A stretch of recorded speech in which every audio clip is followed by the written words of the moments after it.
Welcome back to Following Node on a Stormlight podcast. This week's episode 146, and we have finished The Final Empire by Brandon Sanderson. This is Brandon Sanderson's second published novel. We have finished it at the first book of Mistborn. Paul, how are you? Great. This is like the moments that we've waited for, and I think I can finally feel a little bit of what you felt before, Trevor, of like being glad we're finished with the book, so that we're kind of up to date. I get to feel that a little bit with Eliot here, of just kind of knowing the big Seder Lynch of this book, and now getting to talk about it. So I'm super excited. I did not remember the term Sanderlanche was established so early in his writings. I thought that was something like he grew into, but that is certainly established in this book. I don't remember if it is really a thing in Elantris, so when we get there, I'll have to reconsider that one. But Elliot, how are you? I'm also doing great. I'm coming down off the high of finishing a Sanderson novel, so it's been great. Mistborn is not quite what I expected to be in neither a negative or a positive way. It was a very enjoyable experience. Sounds good. We have several different things to talk about in this episode. We've got to cover quite a bit. We're doing the entirety of part five in this episode, and then some implications of that of the book moving forward into the rest of Mistborn. So if we don't cover something, I apologize. Maybe we'll hit on it next week in our entire book wrap up. But for now, let's roll the intro, and then we'll do chapter summary from Eliot.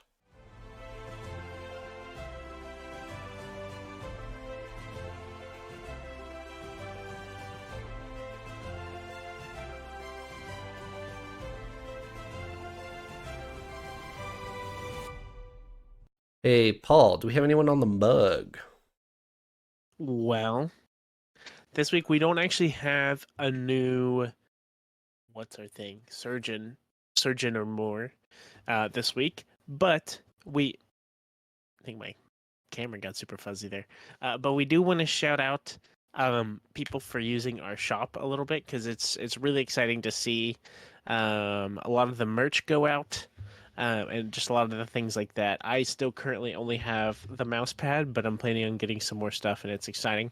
But we've seen some stuff like some mugs bought, and we wanted to say a big thanks to Elijah and anyone else who's been shopping on our Shopify. It's new and it's really exciting. So that kind of goes in place of a mug shout out this week. But I will, of course, always raise my glass to anyone who watches and gets to chat with us about Stormlight. So Thank you, Elijah. I think he got a black mug, an all black mug, with our artwork on it. So thank you for that. Elliot, would you like to try to summarize the entirety of part five? The entirety of part five of Mistborn Final Empire. See, I almost did it again. I almost again said the mistake I said last time where you guys rolled your eyes but did not correct me. Mistborn, the Final Empire, part five. We're just coming off Helsier's shocking death, and our team in chapter 35 learns that that was maybe part of the plan the whole time, and that their rebellion is still on, and they can still rise up and attempt to take down the Lord Ruler. Kelsier has even left behind the 11th medal, specifically to Vin. So in chapter 36, Vin takes the 11th medal with her and heads into Creedic Shaw to see what she can do to try and take down the Lord Ruler. She gets there, tries to use the medal, but gets captured. She's taken before the Lord Ruler, and the Inquisitors stage a little bit of a coup almost, where they prove that Vin is the daughter of the High Obligator, the Lord Prelan, and the Lord Ruler allows them to execute him, Vin's father, there on the spot, rather brutally. However, Vin, after getting thrown back into jail, is saved by the combined efforts of Sazed and Elend, who come to her rescue, and she ends up being able to turn right back around and heading back into the throne room with the Lord Ruler in order to try and take him down. And well, the rest is history, and we're going to talk about. Sounds good. We will get into a lot of big reveals, both in chapter 37 and 38. There's quite a lot to talk about. But first, we get we get a little bit of an explanation or definition of what a Kandra is in 35. Renew reveals himself as a Kandra officially. As a reader, if you're looking closely, you can spot that in Kelsier's like internal dialogue way back in like, I don't know, chapter 20 or something. But we get the official reveal to Vin that Renew is a Kandra. And then also with the epilogue, Eliot, I want to hear what your thoughts on Kandras were. Are they interesting to you? Do you like them? Are they was it entirely unexpected? Definitely interesting, not so much unexpected. I definitely picked up some of those breadcrumbs along the way of kind of what we were heading to with this being that can take on the body of something else and become it. We, I think, saw that was coming or got hints that that's what the Kandra was. Like we knew that Renew was likely dead and the Kandra had kind of taken over the body there. The connection I had not made was to the Mist Wraiths, which makes perfect sense now that it's been revealed, but I didn't think about it at the time that the Kandra is just a more sophisticated almost kind of version of the Mist Wraiths. It does the same thing, but it's just a lot smarter and more aware about it, I guess. Yeah. At this point, especially when I was first reading, I was always wondering, like, how does a Mist Wraith become a Kandra? My understanding was that they were, like, kind of almost evolving into each other, like a Mist Wraith. Because they're described as just kind of a big blob of bones and stuff it comes across, all sorts of things. And then the Kandra seems like it has the brain power to, like, put all those bones together, or Yeah. consume a specific, like, skeleton in order to, like, become that person, even, and, like, impersonate that person. And so I don't know if I remember exactly what the difference is there, or at least if I do, then I'm not going to say it. So, Yeah, but that he was my big question doesn't as a remember. yeah. I just don't quite remember. Right. No, but that was like my big question. Finishing this book. Thankfully, a lot of stuff is answered, though. We'll talk about it later, but a huge thing that I was super excited to learn about was our Inquisitor friends. We're not friends, Yeah. I should say. Um, Maybe we should tally it next week for Eliot, but this might be one of the first books that we have more answers than questions at the end of the book. Maybe we should tally it next week in our wrap up, but we get a lot of answers. We Um do. yeah.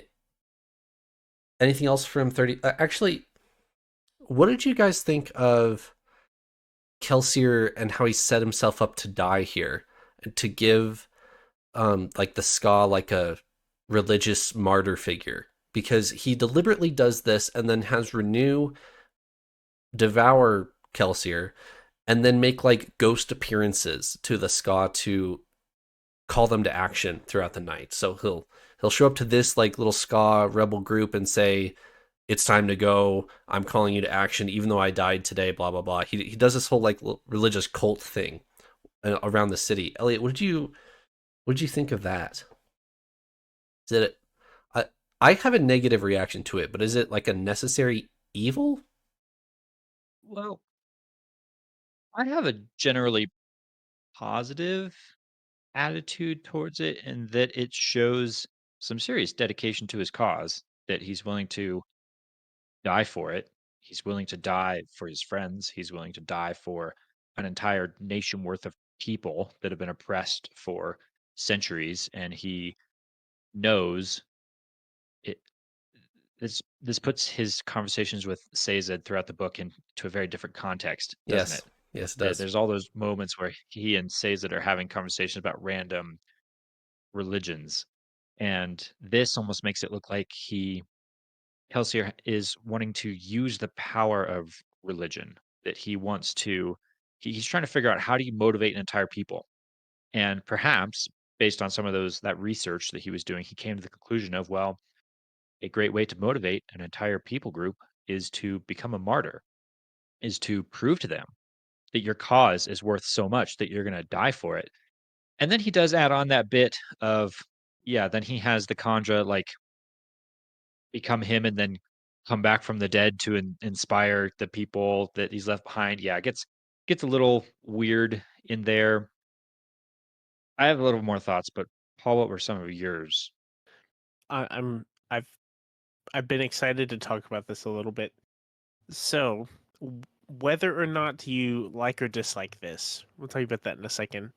Whether or not you do, no matter what you think about it, it is like extremely, I feel like extremely apt to the character of Kelsier. Oh yeah. That like he has really like set up so many big scenes for people for the ska of like, we talked about the ethics kind of from the start of it. Seems like he drops in to these places, these ska places, and tries to like instill hope, but we talked about the ethical side of it. It seems almost like a false hope, and it gets people kind of killed or hurt, or all the older scar like, don't put this in our kids' minds, because all the things, right? We could talk about that for a while. um i I don't know, he loves making scenes, he loves getting back at like the nobility here, and this is just like how far, like this is the furthest that it could be taken. So he's like, I'm gonna do that, I'm gonna give my life for this, and then still be kicking it, essentially, like still having that carry a lot of weight far after like he even dies. Like he died to kind of like amplify the magnitude of what he says, almost, with this Kandra, and with like appearing to people, which it is a bit much, I would say, but it is very like, from what we've thought about, like from what we've looked at with Kelsier's character, it just seems so fitting and well written that this would be the case. Don't get me wrong. I do think the lengths that Kelsier goes to here do justify the outcome. He he's doing enough like white lies for the ska um to get them to where they need to go. Um Specifically the having the Kandra, I want to say dress as him, but that's not the correct term. Morph as him and claim to be back from the dead. Like that is quite the leap, but we're overthrowing the Lord Ruler here. So I do think the ends justify the means at this time. So I'm not going to put too much blame on Kelsey here. His plan works out great. But I just think it's interesting to see the lengths that Kelsey will go to here. I think it I've really shows that there was no length he wouldn't go to. Yes.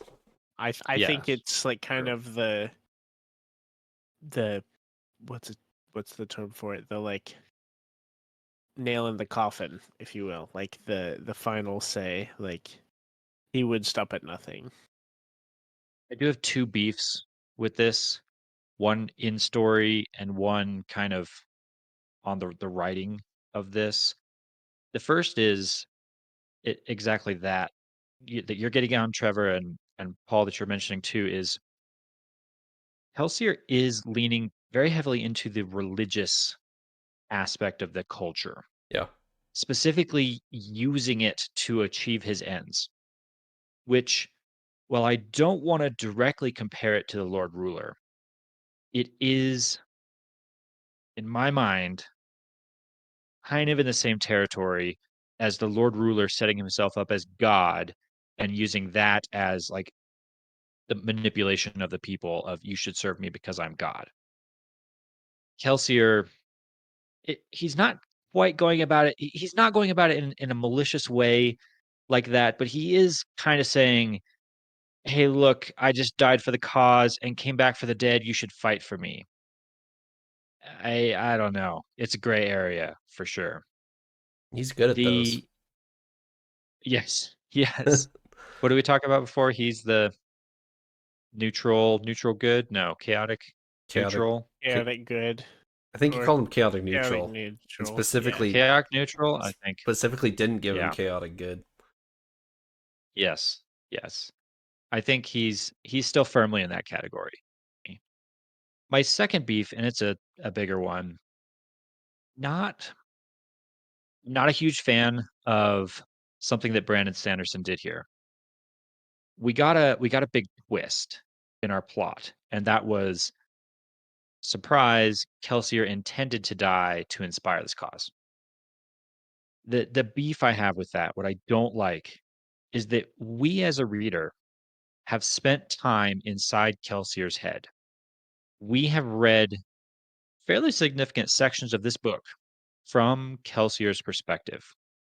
And when a story does this, where you find out at the very end that a specific character intended something all along that you weren't expecting, that alone is fine.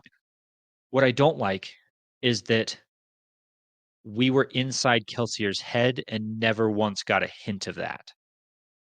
It it feels a little bit fake to me that I was given thoughts from Kelsier's perspective, and those thoughts were lying to me or concealing from me the true intentions of that person, which to me is like, okay, I wasn't really in that person's thoughts then.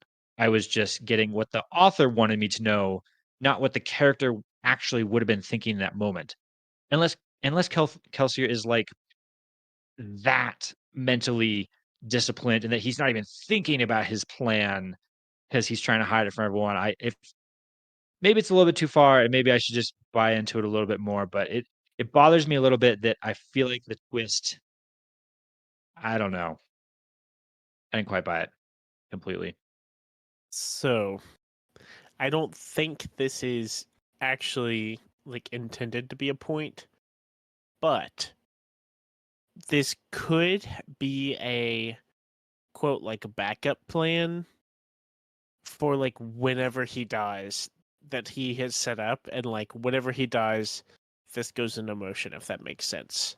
That way it's like whenever he dies it's not like, oh, he's dead, like he's dying, and then it could just be like there's this plane set in motion that people are now taking out to show that like, oh, he meant to die, this is all part of his plan, we need to keep going and overthrow the Lord Ruler and stuff, like still like retaining that power even if he doesn't mean to die, you know.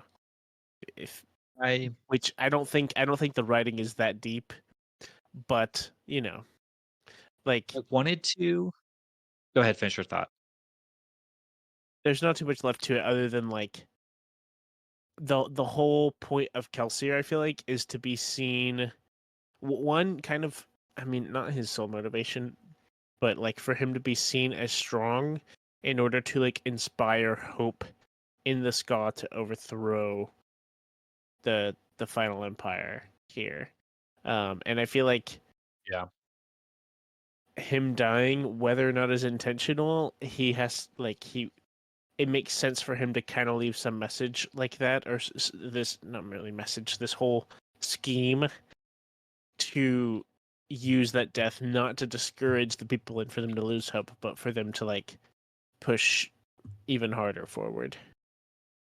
So I I was trying to find a justification for why it would make more sense. And the backup plan is the one I wanted to cling to of like, well, maybe Kelsier didn't intend for it to happen exactly this way, but he had a backup plan in place in case it did, and then he'd be able to kind of pull this angle. But the note that he leaves behind, for me, seems like pretty clear evidence that that's not the case.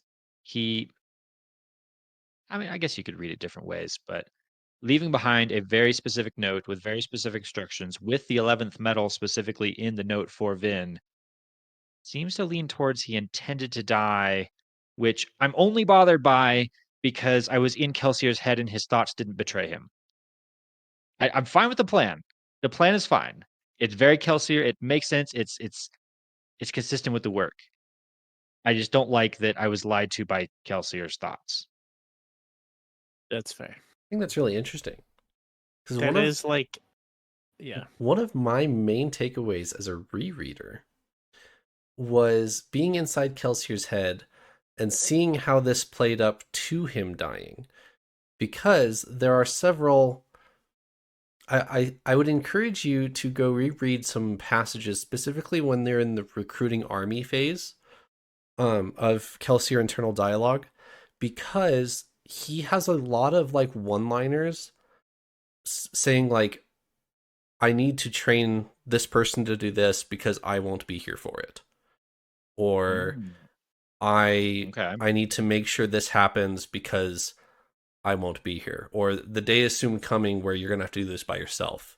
That there's a couple lines like that I caught on as a rereader, um, that I certainly didn't catch on my first read. So I think there might be more than what you caught, but I'm curious to know if you would agree with me after a reread. I could see that. I could see that being that I didn't see it because I wasn't looking for it. I would be curious to read it again. Anything else for 35? All right, 36. Vin jumps us into our action sequence and majestically and gracefully stalks her way into Creedic Shaw, dismisses the guards and says, "You can go join the rebellion. I give you permission to go join." And they kind of look at her like, "What?" But she appeals to that there's just Ska guards guarding the entrance to the keep, and she says, "It's time to go join the rebellion," and they do. Runs into the keep, and she's after the room that Kelsier and Vin were after the first time. She runs into this little chamber that the Lord Ruler visits like once a week or something like that. Once a week for like 6 hours or something like that. Um, and she gets there. What did you guys get out of this scene? There was some fascinating stuff in this series of scenes leading up to the 11th metal not doing what Vin thought it was going to do. But we'll talk about the 11th metal in a second. There's something that Vin does as she's trying to get past the Inquisitors that I really loved. We were talking about Kelsier for a while there. In the last episode, we talked about Kelsier's really creative usage of allomancy and in his duel with the Inquisitor, all the really interesting ways they were using steel pushing and iron pulling. I noticed in this scene, Vin has taken a page out of Kelsier's book. She has learned from the master and The has arrows? come up with a yes, the arrows. So she does something really cool in the way that she takes down the Inquisitors with these arrows that I didn't even pick it up fully on my first read, but as I was reading it my second time, I was like, wait a second. I gotta sit down and draw this out. So I did. So pull up the picture that I sent you guys. I had to draw a little diagram because my engineering brain has to process things with little diagrams. And Trevor, hopefully you can pull this up for our YouTube viewers that are out there. If you're just listening on audio, I'll try and describe it as best I can, or feel free to jump on our YouTube channel and pull up the diagram I made. Here is what Vin has done and uses to really good effect to get past this Inquisitor. So I've got kind of four different quadrants of this diagram that you're looking at. She has some arrows, right? She's got a whole bunch of arrows. They're just regular arrows made of wood with obsidian tips, no metal. What she does is she breaks off the tail, so she just has kind of the shaft and the arrowhead, and she puts a whole bunch of metal rings around the shaft of that arrow. I've got them kind of in the red and yellow here in this diagram. So then, when she runs up against the Inquisitors, she can use her allomancy to push all of these arrows at the Inquisitors by pushing on the metal rings. So that's the red arrow in the top right quadrant of my diagram here. She's pushing on the metal rings. They all push up against kind of the front of the arrow and they catch on the arrowhead and they're pushing the whole thing forward. The Inquisitor of course, and I think he actually does this in the scene, just kind of laughs and says, haha, I'm just going to push that right back at you. So he does. So he reaches out with his allomancy and he pushes on the metal. The problem is he can only push on the metal rings that are around the shaft on the arrow. So the red arrow in my third quadrant, bottom left, shows the metal rings getting pushed back. However, there's nothing stopping those rings now, and so the wooden and obsidian arrow keeps going forward, the black arrow there. It hasn't slowed down one bit because all that happens, and this is in my fourth quadrant, is those rings, they just slide off the back of that arrow. And there's nothing that the allomancy can do to stop the arrow striking the opponent full force. And so when Vin like uses this with a whole bunch, like 15 or more arrows, the Inquisitor thinks they can stop it because they can sense that metal, but in reality, they can't. As soon as they push those rings off, the arrows just destroy them, which is exactly what happens. Really, really brilliant usage Yeah. of Allomancy here. Brilliant. Your diagram really helps with the visual. I don't think I fully got to this in my mental picture. So I I appreciate this. definitely did not. That is actually really cool, and that is really, really clever of just a concept to come up with. Like, I'm impressed with the writing on that. Pretty big time Oh, as yeah. well. Just the cleverness. Now, unfortunately, she's going up against Inquisitors, and she takes them down really well with this trick to start with. But unfortunately, it's an Inquisitor, so it just rolls around on the ground for a little bit and then pops back up and captures you again. Unfortunate.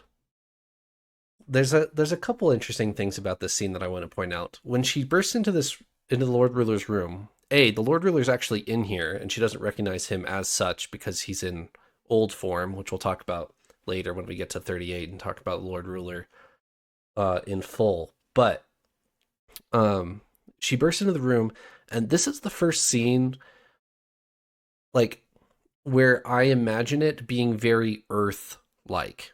She jumps into this room and there's like paintings on the wall that are framed and they've like got a yellow tint. There's furs on the floor. Like none of that.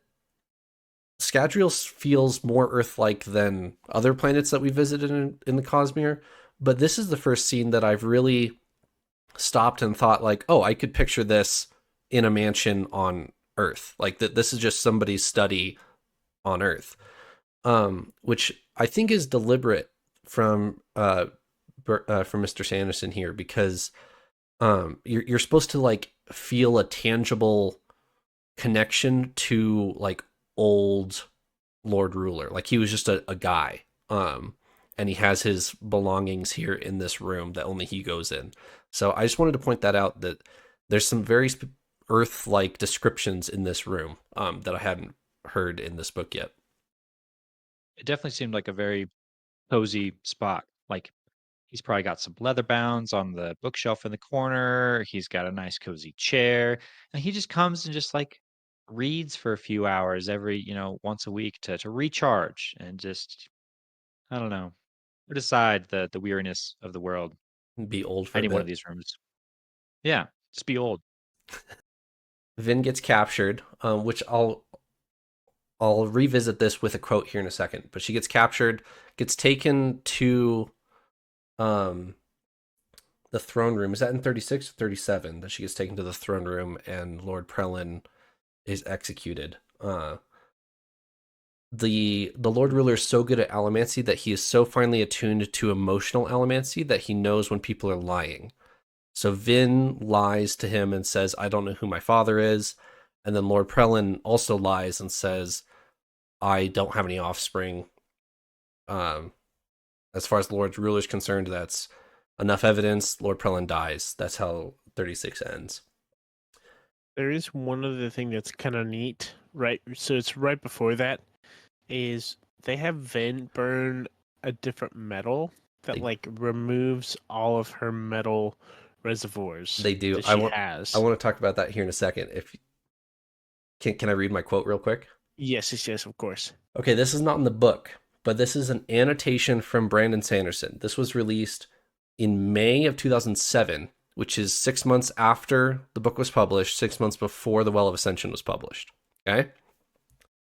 Quote, If I had a chance to rewrite the book again, one of the things I'd change is the scene where Vin gets caught here. If you want to imagine it this way instead, pretend that she dropped both Inquisitors completely and therefore thought she was safe to inspect the room. The Inquisitors can actually heal far more quickly than I've had them do in this book. My problem with this scene is how easily Vin lets herself be cornered and captured here. I think that breaking into the room is exactly the sort of thing that she would do. However, I just don't think the writing works here. She's far more careful than that. The way it's written makes it seem like she gets grabbed simply because that's what is needed to happen for the plot. There isn't enough drama or enough realization to the scene. I do like what happens afterward, however. Vin using the 11th metal in this book, we get our first hints regarding just how much allomancy has been hidden and obfuscated by the Lord Ruler. Vin realizes that the 11th metal must be part of a structure of allomantic theory, as is the metal that she's given that makes her lose all of her metals. It's aluminum, by the way. I thought so. For reasons I can discuss probably down in the Stormlight spoiler section. That's what I was thinking. Any reactions to that? Just to add that I liked this scene, specifically her burning an unknown metal that sucks up all the rest of her metals or destroys them or removes. And then she kind of like muses on the impacts that the what might be the cause of that and the 11th metal kind of at the same time. She just kind of collects her thoughts on allomantic metals, and it just was another little bit that hints at there's so much more about allomancy than we know. It's been presented to us very matter of fact, very there are exactly 8 metals except for these other 2, and they do exactly this, and they are paired together like this, and here's the rules, and you can't ever break the rules, and we know everything there is to know. And then slowly throughout the book, there's like moments where Vin does something she's not supposed to be able to do, or the Lord Ruler does something he's not supposed to be able to do, or all of a sudden there's another metal and it doesn't make sense, and all of a sudden there's another metal and it doesn't make sense, and it's just kind of like this slow feed of yeah, there's way more here than you don't know. At least that's what I'm getting, kind of getting the vibe of, which I love. I love the fact that we got this such a finely crafted, scientifically sound magic system, and then we kind of get the wool pulled just a little bit more off of our eyes to say, "Oh, wait, there's more," Yeah. which I just thought it's been fun. Yeah, I completely agree.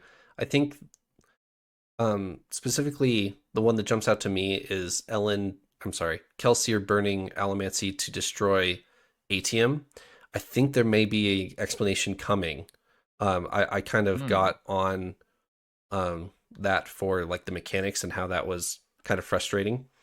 But with this type of reveal, I think that we may actually get that explained to us later because of we just get a one liner here that Vin gets fed a metal she's never seen, is forced to burn it, and extinguishes everything. And we don't get another explanation for the rest of the book. We get an explanation apparently 6 months later after the publication, and Brandon Sanderson just drops, "Oh, it's aluminum." So he certainly has it all planned out. So I'm curious to see how many or how much more we get to explore here. There's still some very specific unanswered questions. Like Vin gets to the conclusion that the 11th metal is probably an alloy of gold for reasons we'll talk about in a second. I assume we're going to go back and talk a little bit about the 11th metal, what it did. It seems related to gold. Well, then the obvious kind of follow on question is well, then if gold has an alloy that does something similar, atium should have a counterpart. Atium is now a specific metal that we know of with a specific ability that does not seem to have a known alloy. And fitting in with the rest of every other metal we've seen seems like it should. And then, of course, there's the metal that you just revealed was aluminum. Does that have an alloy and something that it would do? And what are the impacts of all of this to our other stories and planets in the Cosmere. That's some other thoughts I have. But yeah, interesting stuff. We'll talk about the 11th metal right now, I think. She jumps into the room, burns the 11th metal. I'm going to tie this to 38 as well because she burns the 11th metal in 38. She doesn't know what the 11th metal is really going to do in 36, burns it, and sees an old or two older versions of the Lord Ruler. And one's like an aristocrat, and one's like um like a merchant dude.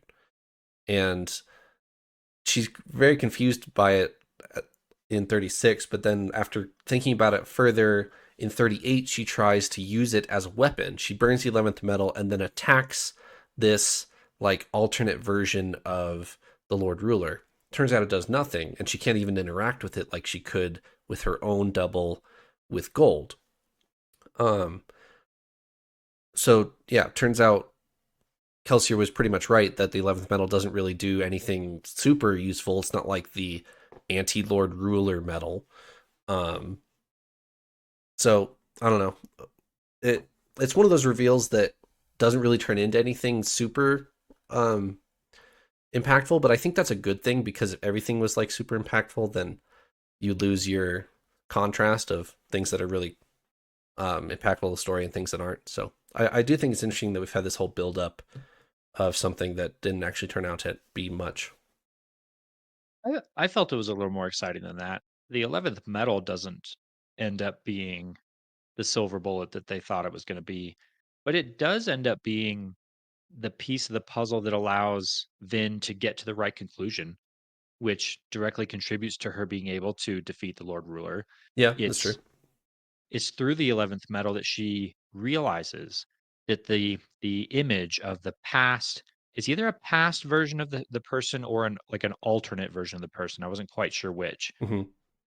She realizes as she's looking at this alternate or past image of the Lord Ruler that it's a Terrace Packman that she's looking at. It's a mountain man. He's got all these furs, and it's not the character that she got to know by reading the journal. And she's able to go from there to, well, wait, if he's a terraceman, then he could be ferrochemist. And then from there is able to conclude, oh, if that's the case, then I just need to get his metals away from him. And then that kind of s- slides into the rest of the scene where we see her break the rules of allomancy and be able to actually stop him. But it ended up not being at all what they thought, but it still was kind of the snowball that started the avalanche. Yeah, that's true. I feel like that's a detail that minorly gets looked over of how kind of neat that reveal was. I think I absolutely loved that it turned out to be like a terraceman. This was kind of like some disguise. Um, I just thought that was neat. It wasn't like she uses this metal and like it reveals some like weak spot in his side or something, and it's like hit right here and you'll hurt him or something like that. It was like an So intelligence game. the Inquisitors apparently do have that boss weakness. You just have to They find the do, right spot. I yeah. do. We ready to talk about 37? Yeah. So Vin gets sent back to her cell with no medals, and then the Inquisitor taunts her with Sazed. He brings Sazed in and says, "This guy was looking for you. We're going to torture him in front of you." That sounds like a good way to get you to reveal some of your information. And then Sazed just waits for the Inquisitor to leave the room, and then he has swallowed his own metal mind, his own pewter strength metal mind, turns into the Hulk, and rips apart his cell, rips apart Vin's cell, and breaks them both out. I guess this is a reveal, or it is for Sazed at least, that Sazed gets to swallow his metal minds to protect himself as a ferrochemist. So that's pretty cool. I want to pause on that for a second, though. So Vin swallows her metals, and then she burns them. She consumes them. They're gone. Feruchemy, different, right? Yes, He's not using up the metals. That's correct. important later. So I couldn't help but think in this moment, Sazed has swallowed some metal. He's gonna have to pass that Yeah, it'll come later. back later. Don't worry about it. Eh, okay. Also, questionable. Some of these metals, I think pewter is one of them. Lead is kind of the famous one. Are poisonous. Like if you ingest them, it's not that's not good. And I've kind of been assuming up to this point that with allomancy it doesn't matter. No, they talk about this, don't they? Kelsier talks about, hey, don't sleep through the night with metals left in your stomach. Yes. Yeah, I think Caesar might have just poisoned himself, but I he oh well, I think he'll be okay. Sanderson has deliberately or specifically answered this question where when we went to Dragonsteel, somebody asked the question, is it possible to be allergic to your metal? Like the questioner was like, I'm allergic to nickel. And let's say I was allergic to iron or whatever, and that was that was the metal I was burning. Is that possible? And Sanderson says, yeah, that's totally possible, and that's really unfortunate. Like you have all the same rules that how the human body reacts to metals on Earth as on Scadrial. So I would assume iron is the same way. That if you just swallow iron or pewter, then you're gonna have all the normal side effects that you would on Earth, assuming you don't burn it away. Anyway, Caesar does go. I kind of got Dr. Jekyll and Mr. Hyde vibes from this moment, actually. You've got like Caesar, who's the wise, books and knowledge sort of thing. And then he just like hulks out on us and the muscles are bulging and his head is tiny on top of his huge body. Yeah. It was I cool. think Cool moment. that's pretty true. Just don't make him too angry, you know.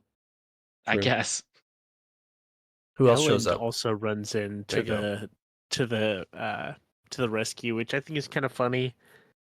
Um, it feels almost like when in Lord of the Rings in the movie when the hobbits run in because Frodo's been quote captured by Strider and they're like unhand him. It just feels like he's really outmatched, but he's just running in anyways. Insert I guess Samwise Gamgee here. Is what it feels like to me. He's running in and there's just like you're running into the base. Like there's Inquisitors, there's everything. What are you doing? And he's just a guy. Like he is a like nobleman kind of like he holds maybe some like political power ish. I mean his dad mostly holds that, but like he's notable. But like he doesn't have anything else going for him. So Do you want to This hear this what? moment, Go just the ahead, power Elliot. of love. Am I right? Yes. this moment for Elend actually for me puts the nail in the coffin, completely kills my theory on him being a Mistborn.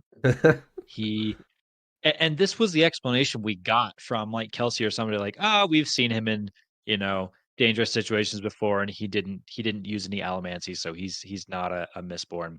I was still kind of clutching on to, well, but do we know that for sure? He could be just being sneaky about it.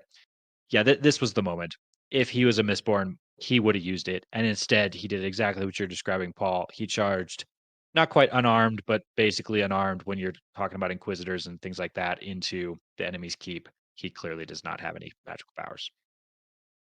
He did have his dueling cane, so you gotta He respect did. him for And his for five having He's got his soldiers. walking stick. that. That is true. 5 soldiers. That is true.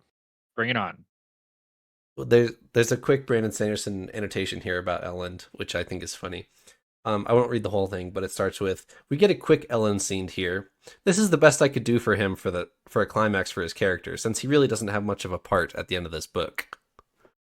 That's funny. Ouch. That's the Ouch. best we could do. Poor Elliot. I feel kind of bad for him now. He deserves better. Speaking of, you kind of feel, you might feel bad for Ellen in this moment.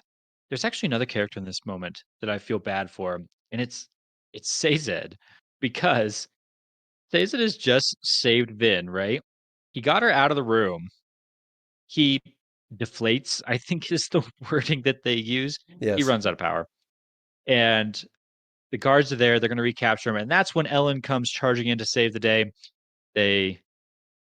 Vin gets her medals back. She's able to find them like in a crate kind of stored on the side. So then, she's able to fight off all the guards. They have their kind of reunion moment. And there's this touching, important moment, which I'm going to distract from a little bit. Vin says, "You came back." She's talking to Ellen. "You came back. No one's ever come back before," which for her, this is like a really big moment, right? Mhm. So many of these other characters, this has been such kind of a core part of her psyche is that she feels like everyone betrays her. And she feels like she had that moment with Ellen, but he came back, and that's very important for her. But I can't help imagining this scene as Vin hugging Ellen, like almost on the verge of tears. "You came back. No one's ever come back before." And Sazed is standing like 5 feet away, like, "What? What was the last 2 minutes of me coming back to save you?" Just like having the most hurt expression for on his face for at ever. least the second time too. He's done this before. Yeah. Come to create a shot to save her before. And I get it. This is like emotional for Vin. Sazed's like the one she actually trusts. And so this is like someone I wasn't sure I could trust. You came back for me, whatever. But poor Sazed, man, he's come back and had her back like multiple times. Yeah. Anyway, But Sazed's like the brother, and Ellen's like the boyfriend, so you got to have the emotional. Yeah, anyway, still think he's over there being like, "Who am I? Chopped liver?" right? Okay, chapter 38, the final chapter of the Final Empire. Where do you want to start? Should we start with Marsh? Should we start with Vin? Should we start with the Lord Ruler? Marsh. We got Let's to talk about Marsh. yeah, Okay. let's start with Marsh. All right, go. Oh my. Oh my, oh my. I was not completely shocked by this. We He's talked not about this dead. when Marsh died before. You talked about this. You called this a while ago. You're like, what if Marsh turned into an Inquisitor? That And this we was were like, like this was like 6 episodes what ago. if? Yeah. I must have completely said that just kind of offhand as like a joke. I did not intend that at all as like a prediction. Oh man, that's funny. I did not actually think that Marsh was going to become an Inquisitor. I was suspicious that he was not dead.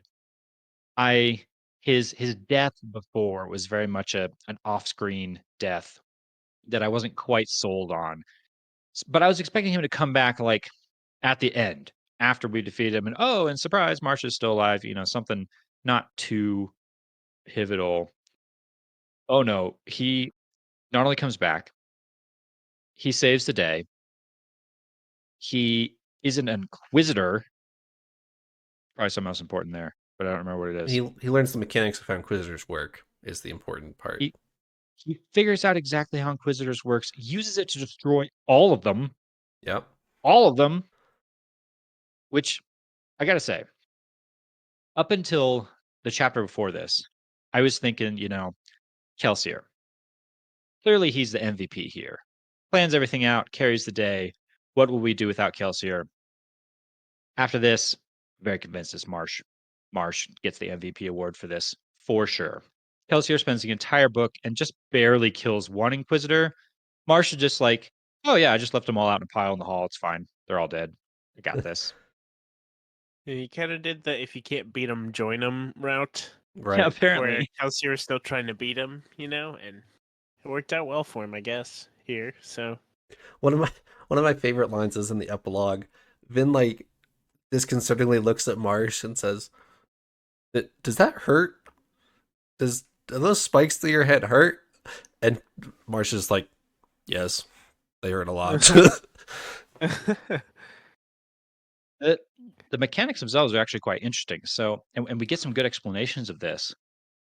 We maybe not quite all the details, but we learn that the Inquisitors are Inquisitors because of 11, I think, 11 spikes Yes. that they have in their bodies, 9 in their torso, 2 in their eyes, in their head, and pivotally, 1 in their spine in the back. Yep. And that's Marsh explains that the only way to kill them is to separate the lower spikes from the upper spikes. And he's like, oh yeah, if you just pull out the back one, they just kind of that's the linchpin. They just all kind of fall apart. Yeah, a little So bionic it's, hole just go. yeah, they just kind of have like a off switch in back, apparently. Yeah. Just gonna And kind then of pop their back, you know? I guess. And then we get actually a little explanation of how they see, which I thought was fascinating. We see this Marsh, I think, talks about this a tiny bit, but then we actually get a small perspective in one of these chapters from one of these Inquisitor guys. Yeah. And he what's his name? Carr, I want to Car, say. K-A-R, car. Yeah. He explains that they can't see. They don't have eyes. They can't see anymore. But they can use their allomancy to see the world around them through the like super atomic level trace metals that are in everything. They can sense, they can see the what do they call them?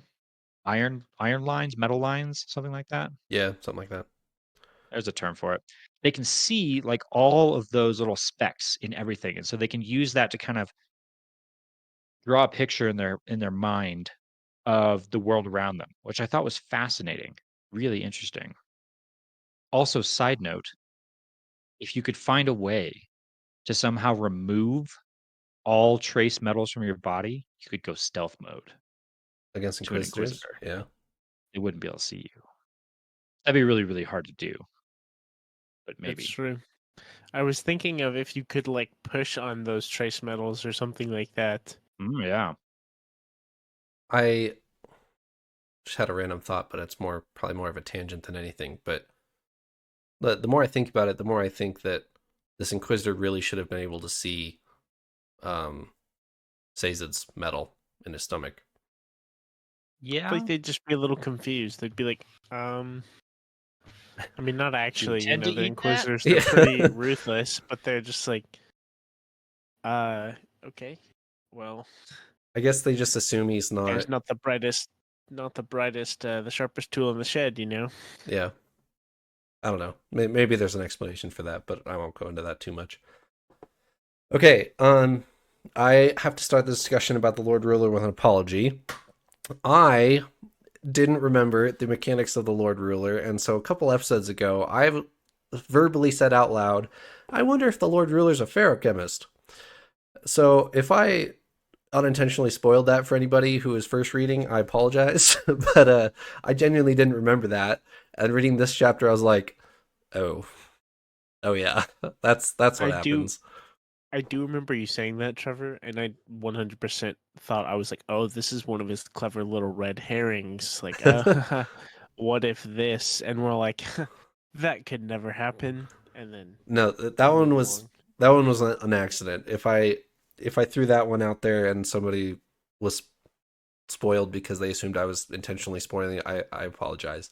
But I did not remember this.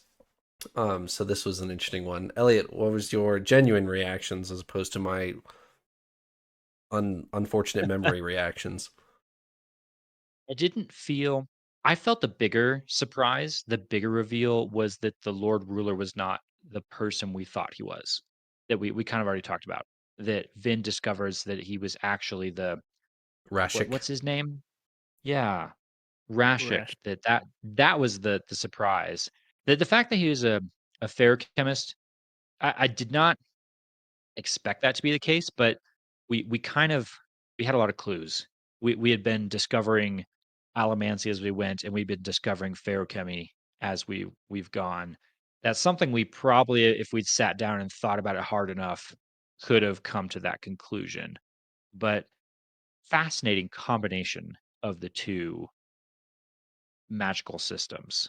Yeah, Really, really interesting. And I loved the kind of debrief on it that we get in the epilogue. I don't know if you want to go into that now or say that for a second. you can go ahead. I The epilogue was great simply because we got a chance to kind of digest everything we just had been through in that the Sanderlanche there. Sazed is able to kind of talk. I think Marsh is there, Vin is there through what had happened, and basically we learned that the Lord Ruler is using both allomancy and feruchemy to kind of cheat a little bit. We learned before that through feruchemy you can be younger, but Sazed kind of tossed it out, saying, "Well, it's kind of useless because you can be younger, but it means you have to also be older in order to just store up that youngness, and you can't actually like net gain any age Right. over time." Well, what the Lord Ruler can do, presumably because he has both powers, is that the limitation on feruchemy is you are spending your own energy. That there is still a net loss of your energy. Allomancy, you're spending metal. You're not actually outputting the effort the metal is. It's when you run out of metal that you're out of the resource. But when you combine the two, if you can take the aging or de-aging power of feruchemy, but power it with the metal from allomancy, now you hit this infinite loop that the Lord Ruler was able to achieve, which was I'm going to spend time being old to store up age and then spend that metal to as my resource as I unlock that youngness. I don't know what you want to call it. He's storing youngness Youth. in his metals. Youth. Yeah. Youth. Yes. The Storing bracelet of youth in youth. a metal. The bracelet of youth that's apparently embedded in his arm, which doesn't sound pleasant. But the interesting combination there allowed him to do something that no one else thought was possible because he broke the rules. Again, we kind of got this here's the rules, but oh, wait, he actually is able to use these powers in a way you didn't expect to achieve true or actual, I'll say, immortality, which is not what I thought was going to happen. My prediction from the beginning was that there was going to be some kind of a trick, that this was either going to be, you know, a ruse that they've been maintaining for hundreds of years where they swap out a new person every 30 years or something like that. I fully expected there to be some kind of a puppeteering going on here. Not the case at all. It's just a really powerful magic user with two magic systems at his use. Vin has a line, not in this episode, but a couple episodes ago, talking to Sazed, where she says, "Well, if you just explain the rules like that, that's kind of just disappointing. Like I understand that, and I can wrap my head around that. So I feel that way here. I'm like, okay, that makes sense. And he was immortal. I don't feel like that. I feel like that's kind of disappointing, actually. That like, he's immortal just because of this little rule quirk. Or just he has access to all the resources and not everyone else does. And so he's got access to way more abilities than anyone else. There's a few moments in these chapters where Vin just like can sense his seemingly infinite power, Mm-hmm. where she can just tell, oh yeah, he can just destroy this entire city if he wants to. And it just was very clear that that's what we were dealing with. Yeah, Whether he is God or not, like he thinks he is, his level of power is godlike power in comparison to everybody else. there's a specific line when Vin pulls on his metal mind to dislodge it from his arm. Did you guys catch? It's an internal dialogue from Vin, and she's that there's a mechanic that we get from Vin's perspective, so it may not be reliable, but that there's a line that uh, is revealed to us. Did you guys catch it? Is this the mists? Yes. Vin is seems to be able to pull on the metal mind in the Lord Ruler's arm only after it says she drew upon the mist. Yeah. I was very intrigued by that line. It was very specific. It wasn't like hinted at or anything. It right there in the text. She drew upon the mists. Yep. It's like, whoa, that's possible. And like, what does that even mean? Is it similar to the Lord Ruler, where he's kind of using one magic by pulling on another magic? Like, is that what Vin is now tapping into? Is she's gonna fuel her allomancy through the mists. Is that even allomancy at that point? Are we talking about something different? I'm very intrigued. What are your thoughts, Paul? Yeah, it's crazy. That's just crazy. She drew upon the mists. In all honesty, uh, like I'm gonna take a step away as to what my thoughts are on that slightly. Well, actually, it is my thoughts on it. I know that there, like reading this, I knew that there were like implications for like why this could happen, or at least I was trusting Brandon Sanderson in that writing, but it almost felt like a little cheat code at the end, Yeah. kind of thing. That was actually a little bit how I felt reading this the first time. I was like, okay, we've done all this stuff. We have the 11th medal. We found the weakness. Now I'm gonna whip this thing out, like that we haven't really known about. So I don't know if I, it's like it felt to me almost like a snapping thing, like how they say they find allomancers or how Okay. allomancers discover their allomancers. Okay. Maybe this is another magic form, and this was her snapping moment. I I had a thought in this moment. 'Cause I agree with you. This is the moment where everything is lost. The heroes have lost. The Lord Ruler is just going to crush Vin and kill Marsh. They a valiant effort, but they failed. But that's not what happened because something unexpected enters into the moment that you didn't know about before and directly results in the success and victory of the heroes. And this is extremely common in fantasy stories of all kinds. It's often referred to as Deus ex machina, which implies sort of this divine intervention. And Tolkien is famous for taking this to the fullest extreme and saying, no, it is divine intervention. It is God intervening in that moment. He called it eucatastrophe. Deus ex machina, I think, is a little more vague in that it's often just that moment where you thought all was lost, but something that ray of hope arrives and the heroes win. It's a little ironic in this moment though, because Deus ex machina means it's like God in the machine or something like that. Go look up Latin, perhaps. The ironic bit is that the Lord Ruler thinks that he is God. And so we almost have like an inverse of Deus ex machina. Is this like not divine intervention where it's a godlike being helping the hero defeat the evil? Is this almost like some other force helping the hero defeat the god? Like is it backwards? Yeah, that's a good point. Deus Ex Machina literally means God from the machine. So, God from the machine. Okay.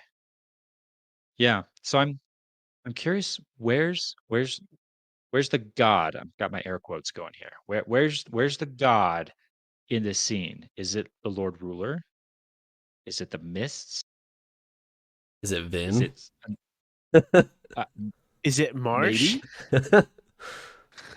Like where is the greater force? Where's the greater power at work here in this scene? Genuine question that I know Is it the Kelsier? answer is Rafa, right? Like not ironically Is is it Sazed? I mean, we've got a lot of options here. Yeah. these are the questions I'm asking. I'm gonna write that one down. Who is God in Mistborn? Okay. So, as the Lord Ruler is dying, he says, and I quote from the audiobook, I quote, and I wrote this down. You don't know what I did for mankind. I was your God, even if you couldn't see it. By killing me, you have doomed yourselves. Eliot, in your written down published version, what does the Lord Ruler say? So here's what the text literally in my hand says. You don't know what I do for mankind. I was your God, even if you couldn't see it. By killing me, you have doomed yourselves. There is one word difference. Paul, did you catch it? I certainly did. Or do. That That was a really poor joke. was a good But one. I see like the past tense to the present tense of what I did for mankind in the audiobook versus what I do for mankind. Yes. And it doesn't seem super important until you get to the epilogue. And Vin is having this internal dialogue of saying, I'm not even that scared of like Inquisitors or the Obligators anymore. I'm more scared of what the Lord Ruler just said before I stabbed him through the chest. The Lord Ruler just said, You don't know what I do for mankind. He said, Do, not did. What I do for mankind. And when I was listening to this on the audiobook through this listen through, I was like, no, he didn't. He said did. And so I went back and listened to it, and the audiobook says, You don't know what I did for mankind. And then, I didn't think about it like that's pretty epic. Get to the epilogue, and Vin's like, he specifically said do, not did. And then I was like, no, he didn't. He said did. So the I don't know if it's a typo. I've never heard anyone discuss this before. Like, I don't have an answer for you guys of why this is the case. But Michael Kramer specifically says, I don't know what I did for what you don't know what I did for mankind. And Vin specifically says, the Lord Ruler said do, not did. I just wanted to point that out. I've never heard anyone discuss it before. That's a neat thing to point out. Actually, I'm assuming that given the context in the book, the written book and everything, that do is what it should have said. I don't know if did was like an old version or recording or what, or Yeah. who knows, or simply like a slight mistake that fell through. But I assume it's a typo.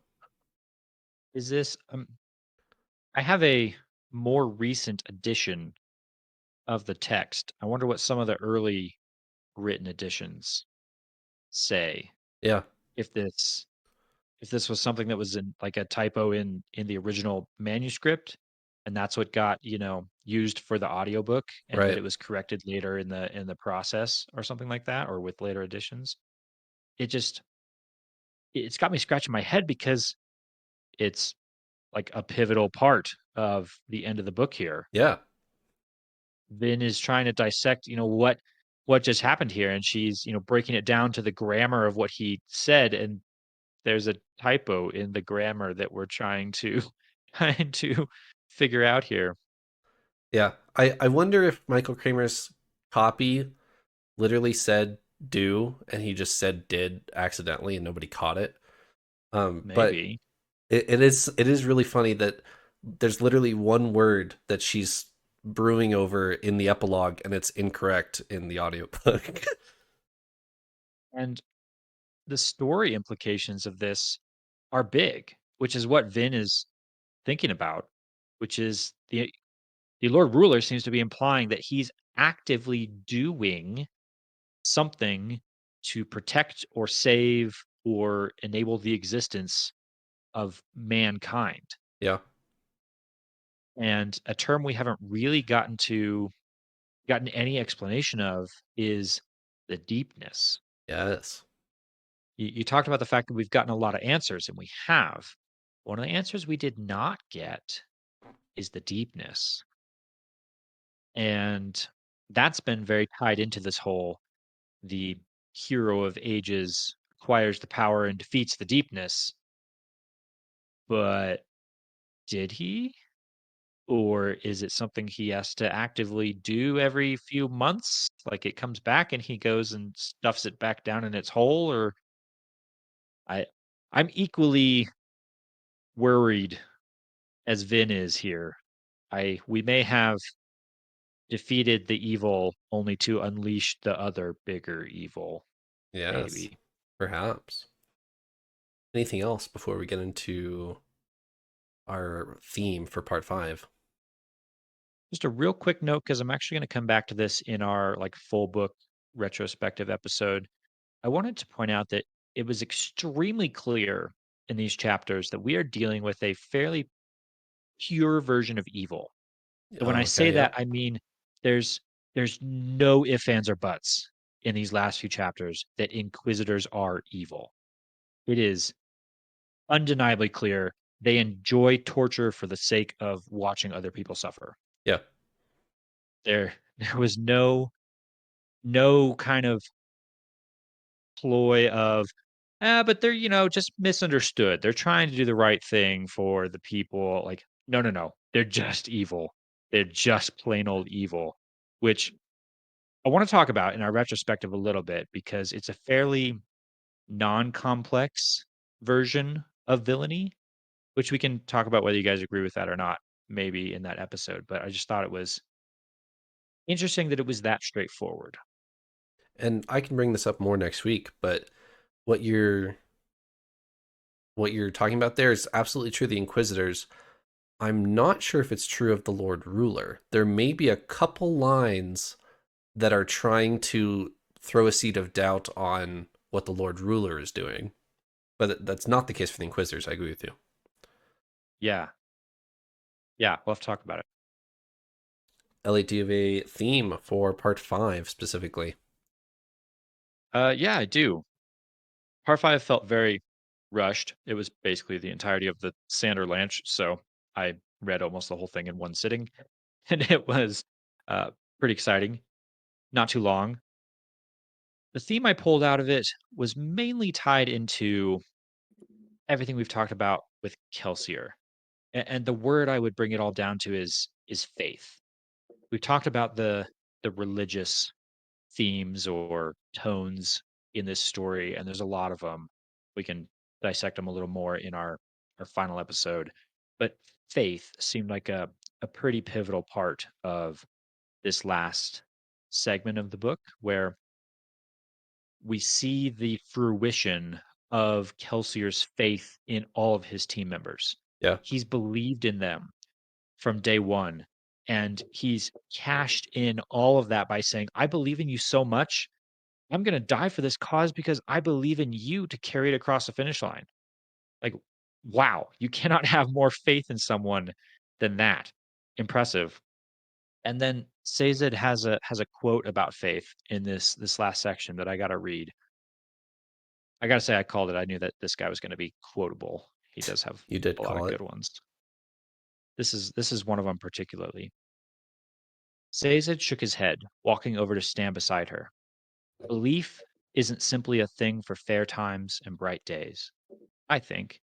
What is belief? What is faith if you don't continue in it after failure?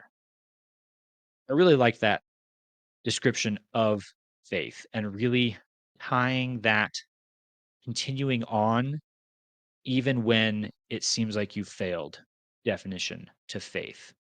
Because I think a lot of times faith gets tied to hope sometimes, but they're different.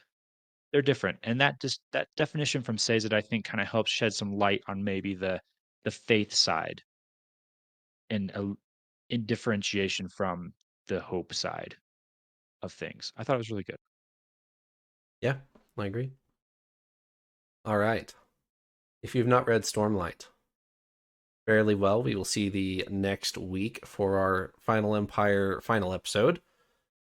Until then, Stormlight stuff. Sorry, I spoiled If your you have point not here, read Elliot. Stormlight, go read all the books right quick, and then come back and press play on this one because I'm kind of excited. Sorry, I stole your point here, Elliot. You stole my thunder, and I'm moderately, potentially a little bit more than moderately upset about this because I was ready to spin this whole elaborate theory about how I've been looking for aluminum this entire book, and I finally, based on one sentence in this book, thought I found it. And then you read the segment from Brandon that says, "Oh yeah, and by the way, it's aluminum that was in that scene." That yeah. So yeah, that was a cool moment actually. I mentioned before I'm excited about seeing more and more about allomancy and how there's so much that we haven't discovered. I've been desperate. Aluminum, I feel like, has become the dark sphere of this book. I was worried it was gonna be. It was like I came into this book knowing one thing, I was like, okay, I know it's about metals. Well, gosh darn it, I know about one metal, and so I'm ready for this. There are 8 metals of allomancy, and they are not aluminum, not aluminum, not aluminum, not aluminum. Where's the aluminum in this whole story? And I was getting worried that it was going to be like not until end of book 3 that we find it, but we did find it here. And my theory was going to be tied to the concept of it reducing or removing the investiture, Yeah. because that's what happens. She's forced to ingest this metal and burn it, and then when she does, all the rest of her metals disappear. And so my guess was going to be, oh, we know that aluminum repels or prevents investiture of sorts. Could that be what just happened in Vin's stomach? Apparently, yes, because Brandon just said yes. I will say this is I've read the first era here, but this was news to me. Like it makes total sense, and I was kind of wondering this read through where aluminum might come into the picture. But like it fully makes sense, but I didn't know that if there would be a confirmation of this or what. Which is really, really cool. And has me thinking about all sorts of other stuff which I'm excited about. But then here's now the questions that start to spin on the spinning wheel of my mind. We know based on our allomantic theory system that we're learning about, we pretty much always have metals and alloys. And the alloys do similar but different things to their base metals. Well, if we know what aluminum does on Roshar, is there an alloy of aluminum that's going to do something kind of that but different? And would that metal have specific uses on other planets like Roshar? Great question. I'm not brushed up on my allomantic theory that you don't know about yet to answer this question. So I can safely say I don't know. I'm sad because So I I have a theory now, but we can't talk about it yet. we'll get there. Feel my We'll get pain, there. Paul. Feel Yes, my I pain. know. Ugh. I think I have one. Anyways, That one was all thing I that had. yeah, one thing that popped into my mind with this, now that we're looking at Kandra and looking at Stormlight, Kandra seem like if you asked me could a Kandra ever like world hop or something, I would say no. However, what if they could? What if there's Kandra on Roshar and that they're like fake, you're talking to whoever, I don't know, Roshone, but it's not Roshone, it's fake Roshone and Roshone is dead, or all sorts of things, right? Like it does. I think Trevor made a mention. I don't know if he mentioned this part specifically, but what Kandra does to a story, just the fact that it exists in the world means like anyone could not be real. It's like you're sleepless, right? Where Yes. you just really don't know who you're talking to. Yes, I was also thinking what just as a general head canon, like what if thing. What if like Kandra ate a sleepless's Oh my body goodness. and you had like a Kandra sleepless? It That would be kind of these are epic, these I are the guess. type of questions that get raffoed immediately by Brandon Sanderson. He's like, That I is, have no idea what that would do, Raffo. yeah, exactly. it almost starts to sound like the start of a bad joke. Like a sleepless and a Kandra walk into a bar, and Yeah. I don't know, something silly happens And 14 afterwards. people walk out. Yeah. So, to answer your question that's on the outline, I'm not sure if you quite articulated it fully, but when The Way of Kings was published in 2010, Mistborn had been fully published at that point. Somebody jokingly asked Brandon Sanderson, are there any Kandra on Roshar? And Brandon Sanderson, completely straight faced, said, one. Well, well, I don't like that. There you go. I wanted this to be a fun what if. Not a who is it. Yes, now it's a where is it? Oh dear. It's Ishik. I knew it. There I you go. knew he was going to come into play somehow. Or Hoyd. Those are my two guesses. Those are two very different characters. Those are two remarkably different characters that we know of, that we know so far. Stormlight 5 has not been published, so they could be very intertwined. You never know. What if good old Axes is actually Ooh. not an Amian, but is instead a Kandra pretending to be a sleepless Amian, whatever he is? Interesting Oh, questions. Yes. I mean, uh, it's opening up a whole other can of worms. But is he just talking? No, I can't. Ugh, I don't know if. Is he just talking about Thydakar? Oh, he could be. Like that could just be in reference to Thydakar, maybe. It's possible. But I still don't understand how the pieces connect to there really. But you know, if you like were like right now you have to guess who, that'd be my guess, right? Guess that makes sense. But the rest is like a fun speculative game. I feel like Brandon Sanderson also would just say there's one. And then And honestly, it's just a never lie. never And elaborate, so right? everyone is always thinking, who is it? Who could it be? And there's no answer. Yeah. It's just to plant a huge seed of doubt in everyone's mind. I would believe that It's fully. cheery. Uh-huh. Or just some random obscure character that does not have any impact. Like the like shopkeeper in Like the Ishik. Way of Kings at the beginning, or just like some just random.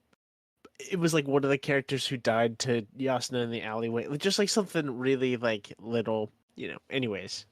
Or There's a lot of chaos with that huge question huge that's coming Stormlight to my spoilers. mind. Maybe it's Taln, and that's why he can put up with the torture for so long, because he's not really part of his body. Food for thought. Maybe? Wow. But then wouldn't it be like, why would he stop at whatever years? Like, wouldn't he be able to just go forever? I don't Taln actually did know. not break. You're right. He did not break, did he? He did not break. Interesting. Something else brought him back, not him That, breaking. that, ooh, Yeah. wow.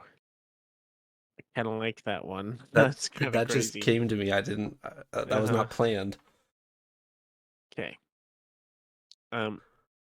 Unless y'all have other Conjure thoughts, I had one other thought that comes up in thinking about Stormlight and thinking about the end of our book here. Is I don't remember which character it was, but we see a character that wears a bunch of rings on Roshar, Couple of them. Yep. and then we talked about it a couple times. Mhm.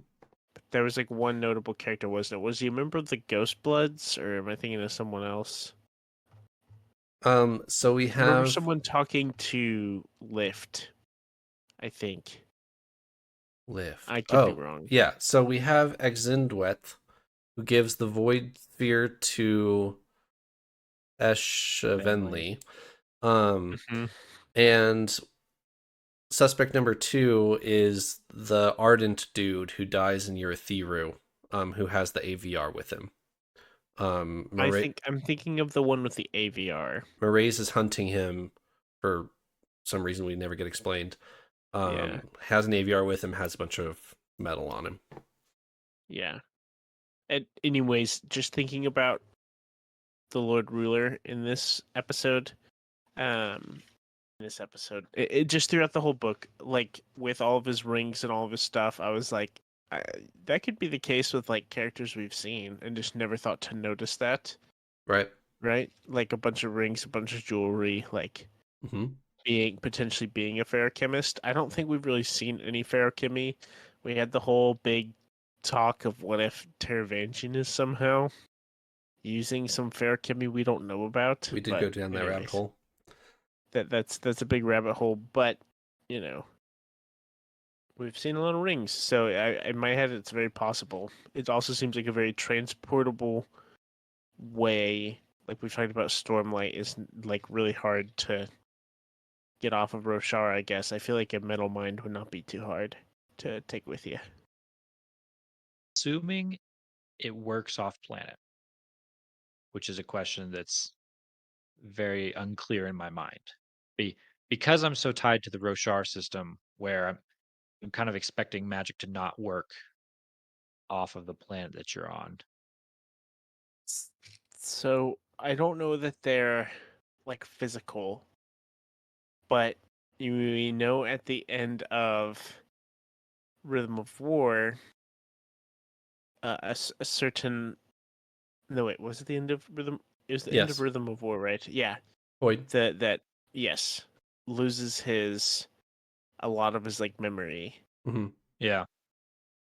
Could that be tied to that in some way? There's no indication of anything like that, so it doesn't feel like that's a nod. And we to it, talked but about I'm like, this. you could have all this stuff stored in a copper mind, right? We talked about this earlier, and I still haven't gone back and read it, but we assumed at the time that it was breath based because I think his cloak changes color or something. It goes from Yeah. blue to gray or something. Um, You're and right. I was forgetting about that. Todium has sucked his breaths, and that's where he's storing his memories.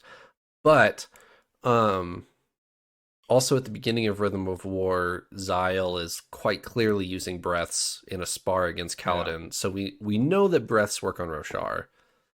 It's still unclear to me if Feruchemy works on Roshar, even though it's pretty clear that there are Feruchemists on Roshar. On my one other question, I don't know if we've talked about this, and this isn't Stormlight, but it's Warbreaker. That's okay. Okay. Of God King versus Lord Ruler. Yeah. Just general thoughts. Like they are very. I think maybe I brought this up briefly before, but I feel like they're pictured in my head. I picture them similarly. Like whenever they're in their powerful stages, right? Like when the Lord Ruler is like a young man. Like we know the ins and outs of each of them now, but I feel like when was Warbreaker written in the like timeline? Not like the in-world timeline, like in real 2011. life. Okay. So was it Mistborn written? trilogy, Way of Kings, Warbreaker, Words of Radiance. Okay. It feels like almost oddly like similar, the two characters to me. They have very, very, very different circumstances, but like Or is it 2009, Eliot? Now I'm doubting myself. I think it's 9. Okay. either way, I feel like the characters are kind of like almost eerily similar. You know, just in like, I guess Brandon Sanderson liked writing with these like powerful figurehead god people kind of thing. You know, Uh, that they're like shown to be all powerful, but then it's like there's a big gimmick with it seems like a reoccurring thing. and I'm not super informed on the topic, so I won't go too far into it. But not to get super meta with it, that's a fairly common Mormon ideology from the Mormon Church, that you can be a normal person, gain a lot of what's the word I'm looking for? Extra. That I was gonna say extraterrestrial. That's not correct. Extra. Are you thinking like how heightenings work? Supernatural? Thank you. Supernatural powers and become godlike. That is a fairly that's not Brandon Sanderson original. That's true. So, but yes, I agree that certainly a common thread throughout his whole shards mechanics of all of these shard wielders were human at one point. And there's different levels to that. I actually started the book expecting the Lord Ruler to be more similar to Susebron than I think he ended up being. That was part of what fueled I thought the Lord Ruler was going to be fake from the start because of what we read in Warbreaker. Yeah. And I felt like at the end of this book, it turns out that he is kind of a fake, but at the same time, he really does have all those powers. And I mean, I guess that's true of Warbreaker too. Just couldn't use them in Warbreaker. Right. Right. Yeah. I definitely do think that they're an interesting compare and contrast case. Yeah. And I don't know if I have any more. I'd be willing to bet if you interpreted that into different languages, God, King, and Lord Ruler would just interpret as the same word. Yeah, Like- yeah, it is like oddly like that is really similar to. I was even like stopping myself to try to make sure I said the right thing. Yeah. Anything else, gentlemen? It's a good book. I feel like I'm still catching my breath. Not quite the not quite as mind breaking as say like an Oathbringer, Mhm. but still a very satisfying finish to a book. I agree. We can talk about the book as a whole and how we liked it and disliked it next week. Until then, thanks for joining me, Paul and Eliot. See ya. Peace.